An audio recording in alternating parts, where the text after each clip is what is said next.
नमस्कार दोस्तों। भाद्रपद मास के शुक्ल पक्ष की पूर्णिमा तिथि से आश्विन मास के कृष्ण पक्ष की अमावस्या तक 16 दिनों को पितृपक्ष कहा जाता है। श्राद्ध करने से पितृ औरायन से मुक्ति मिलती है और पितरों का आशीर्वाद बना रहता है। श्राद्ध 5 प्रकार के होते हैं, जिनमें पितृपक्ष के श्राद्ध पार्वण श्राद्ध कहलाते हैं। शास्त्रों में मनुष्यों पर उत्पन्न होते ही 3 ऋण बताए गए हैं: देव ऋण, ऋषि ऋण और पितृ ऋण। जिसकी मृत्यु तिथि का ज्ञान न हो, उनका श्राद्ध अमावस्या को करना चाहिए। ऋषियों ने हमारे संपूर्ण जीवन चक्र को 16 संस्कारों में बांधा है। जहां गर्भाधान प्रथम संस्कार है, तो पितृमेघ या अंत्येष्टि अंतिम। भाद्रपद शुक्ल पूर्णिमा से आश्विन कृष्ण अमावस्या तक 16 दिनों को पितृपक्ष कहा जाता है। इस बार यह शुभ तिथियां 17 सितंबर से लेकर 2 अक्टूबर तक है। शास्त्रों में मनुष्यों पर उत्पन्न होते ही 3 नारायण बताए गए हैं: देव ऋण, ऋषि ऋण और पितृ ऋण। श्राद्ध के द्वारा पितृ ऋण से निवृत्ति प्राप्त होती है, इसीलिए पितृपक्ष के दौरान भक्ति पूर्वक तर्पण पितरों को जल देना करना चाहिए। इस तरह करें पितरों को प्रसन्न। आश्विन मास के कृष्ण पक्ष में उनकी मृत्यु तिथि को मृत्यु किसी भी मास या पक्ष में हुई हो, जल, तिल, चावल, जौ और कुश पिंड बनाकर या केवल सांकल्पिक विधि से उनका श्राद्ध करना, गौग्रास निकालना और उनके निमित्त ब्राह्मणों को भोजन करा देने से पितृ प्रसन्न होते हैं और उनकी प्रसन्नता ही पितृ ऋण से मुक्त करा देती है। पितरों के प्रति श्रद्धा व्यक्त करने का अनुष्ठान है श्राद्ध। 5 प्रकार के होते हैं श्राद्ध। श्राद्ध 5 प्रकार के होते हैं, जिनमें पितृपक्ष के श्राद्ध पार्वण श्राद्ध कहलाते हैं। इनमें अपराह्न व्यापिनी तिथि की प्रधानता है। जिनकी मृत्यु तिथि का ज्ञान न हो, उनका श्राद्ध अमावस्या को करना चाहिए।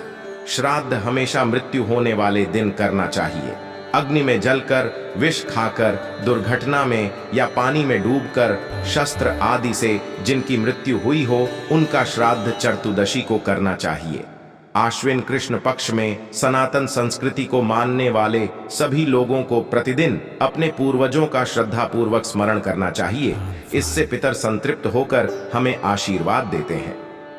आश्विन मास का कृष्ण पक्ष पितरों के लिए पर्व का समय है। इसमें ये पिंडदान और तिलांजलि की आशा लेकर पृथ्वी लोक पर आते हैं। इसलिए श्राद्ध का परित्याग न करें, पितरों को संतुष्ट जरूर करें।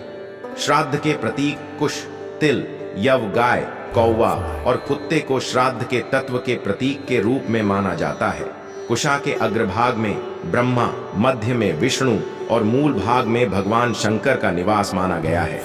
कौवा यम का प्रतीक है, जो दिशाओं का फलित बताता है।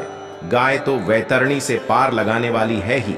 दैनिक जीवन में भी भोजन की पहली मरहकी गाय को देते हैं। श्राद्ध का एक अंश कुत्ते को देने से यमराज प्रसन्न होते हैं। श्राद्ध में ब्राह्मण पूजा अनुष्ठान, उद्यापन, कथा, विवाह आदि में चाहे ब्राह्मणों की परीक्षा न करें, लेकिन पितृ कार्य में अवश्य करें।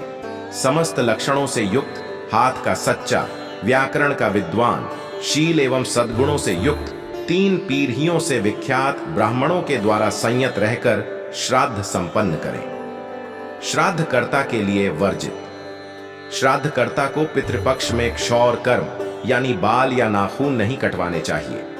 ब्रह्मचर्य का पालन, पान खाना, किसी भी प्रकार के नशीले पदार्थों का सेवन, तेल मालिश और परान्न भोजी, ये 7 बातें श्राद्धकर्ता के लिए वर्जित हैं। श्राद्ध के अंत में क्षमा प्रार्थना करें। श्राद्ध पक्ष की सभी तिथियां 17 सितंबर पूर्णिमा, श्राद्ध 18 सितंबर प्रतिपदा, श्राद्ध 19 सितंबर द्वितीय श्राद्ध, 20 सितंबर तृतीय श्राद्ध, 21 सितंबर चतुर्थी श्राद्ध, 22 सितंबर पंचमी श्राद्ध, 23 सितंबर षष्ठी और सप्तमी श्राद्ध, 24 सितंबर अष्टमी श्राद्ध, 25 सितंबर नवमी श्राद्ध, 26 सितंबर दशमी श्राद्ध, 27 सितंबर एकादशी श्राद्ध, 29 सितंबर द्वादशी श्राद्ध, 30 सितंबर त्रयोदशी श्राद्ध, 1 अक्टूबर चतुर्दशी श्राद्ध, 2 अक्टूबर सर्व पितृ अमावस्या समापन। पक्ष में श्राद्ध का महत्व। पितृपक्ष के दौरान पितरों के लिए सभी प्रकार के अनुष्ठान करने से पितृदोष से मुक्ति मिलती है और पितरों का आशीर्वाद प्राप्त होता है। इससे जीवन में परेशानियों का अंत होता है और सुख समृद्धि बढ़ाती है।